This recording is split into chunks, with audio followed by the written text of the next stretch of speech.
স্প্রিংটা ওটা এরকম স্প্রিং খাই আর ঘাড়ে লাগছে, ঘাড়ে লাগার সাথে সাথে পড়ে গেছে। মনে করেন হ্যাঁ আর কোনো শব্দ করার আর সময় নাই যে এই যে একটু চিৎকার মারবো এই শব্দ পাইনি। দাঁড়িয়ে রয়েছি, পরে দেখলাম যে মানে উপরে থেকে একটা শব্দ আইছে অনেক মানে অনেক ইয়াতে একটা শব্দ আইছে। পরে আমরা ব্যাগে ছায়া দেই কি এই লোকটা মারা গেছে।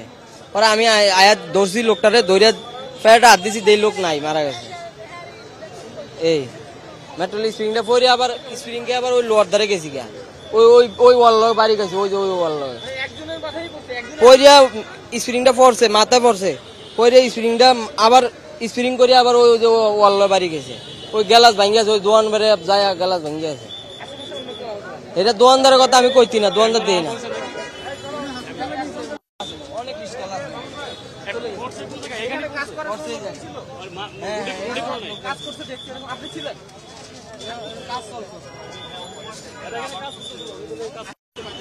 আপনার এই কেআইবির সামনে মেট্রো রেলের আপনার উপর থেকে এটা বেয়ারিং প্যাড বেয়ারিং পিন পরে একজন পথচারী, যার নাম পরে আমরা জানতে পারি আবুল কালাম আজাদ, উনি ওনার মাথায় পড়ে এবং তাৎক্ষণিক উনি স্পট ডেথ হয়, সাথে সাথে মারা যায়।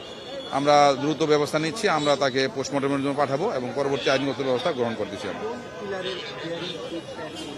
এটা সম্ভবত 433 নম্বর পিলার। জি জি,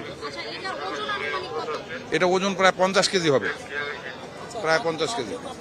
এই পর্যন্ত যতটুকু জানতে পারলাম আমরা, এই ওনার বাড়ি হলো শরীয়তপুরের নড়িয়া ঈশ্বরকাটি গ্রামে।